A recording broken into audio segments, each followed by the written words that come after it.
Loan Shark from 1952 was an enjoyable, edgy crime film starring George Raft, who's always just perfect in movies like this one. And you know what? I'm going to give a quick, spoiler free summary of the film and then share some thoughts about this one. Well, the film opens up with this classic noir intro. It's a dark city at night. We hear the sound of footsteps. There's a suspicious looking man who gets cornered by some shady gangsters, and the beatdown they give him is so severe, it cracks the camera. Boom! While the credits roll, and we cut to the Delta Tire Company, where the supervisors are trying to figure out what to do about some local loan sharks who have been luring these poor tire employees away into the evil world of gambling. And then when they fall into debt, they beat them up because they fail to pay their dues. Well, they question the employee Thompson about it, and hey, it's Russell Johnson, the professor from Gilligan's Island. Well, he denies anything about what's going on, but he's probably got a great idea about how to make some tires out of coconuts. Anyhow, we soon are introduced to the character of Joe Gargan, played here by George Raft. He is this tough ex-boxer who's just out of 3 years of prison, and he meets with Martha Haynes, his sister. Now, she's married to this Ed Haynes who works at the tire place. Joe later has an encounter with the neighbor, Ann Nelson, played by Dorothy Hart. They strike up a romance that's sort of at the core of the film, but here's where things start to pick up in the story. One of the neighbors, another tire employee, is roughed up by the loan sharks, and Ed is wanting to go to work to plan something against these sharks. Now, Joe at this point doesn't have any interest in the loan sharks. He just wants a gig at the plant making tires. But the supervisors see him and they seem interested in hiring him to go undercover to see if he can find out what's going on with the loan sharks. But again, Joe just wants a normal life. He wants to take the gig at the tire factory, and soon he's hard at work on the assembly line making cool new tires. However, things will pick up when Ed has information that might bring down Thompson as the informant. So Thompson makes a phone call, and soon Ed is killed. Oh no! Well, that was enough for Joe, and he takes the offer to go undercover, as long as he can do it his way. So weeks start to pass, and Joe keeps busy with work, and he gets to know the guys there. Now, eventually, Thompson introduces him to the character Donnelly, played by actor Paul Stewart, who always seems to be playing these shifty characters in old crime films. And Joe, right away, starts gambling and losing money. Now, around this time, he's still dating Anne and spending time with her, so he's got both things going on. Well, one of the loan shark thugs tries to beat up Joe, and that was a mistake.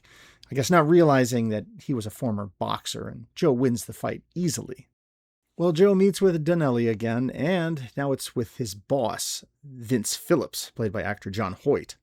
And over dinner, they offer him a gig making collections.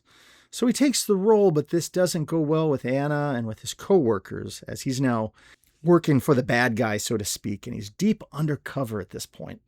And Joe does his job well, but he wants to get closer to the big crime boss, the one behind the scenes that's running the outfit. But can he maintain his cover and bring down the big boss? Well, you have to see this one for yourself to see how things turn out. Loan Shark was released in 1952, and it was produced by Lippert Pictures and directed by Seymour Friedman. To me, it was a good-looking film with plenty of noir elements, the shadowy streets and back alleys, smoky gambling dens, and so on. But what I really liked about this film was that authentic look and feel, and even the smell of the tire factory. I mean, it felt authentic. It's like what I would imagine an early 1950s tire place would look like.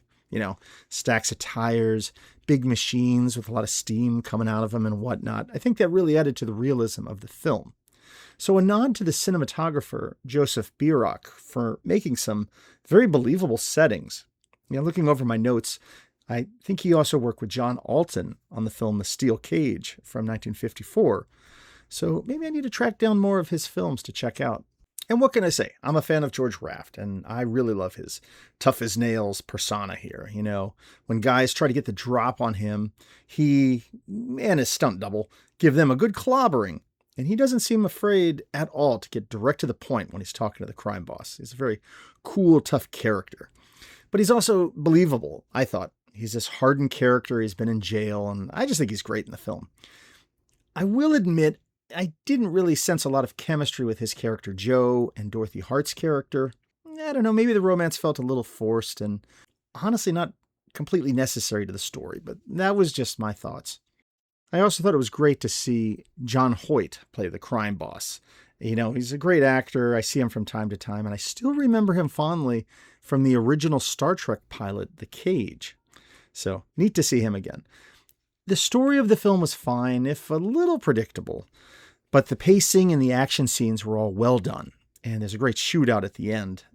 And again, I love the location footage, so credit to the filmmakers for making authentic looking places for the film. Again, especially the tire factory, which made for a nice backdrop. So that's my thoughts on Lone Shark from 1952. I do enjoy a good man undercover story in an old crime film like this, and George Raft carries it well with his tough guy edginess, and he really made the film. I thought this was a good crime story, and it's one worth checking out.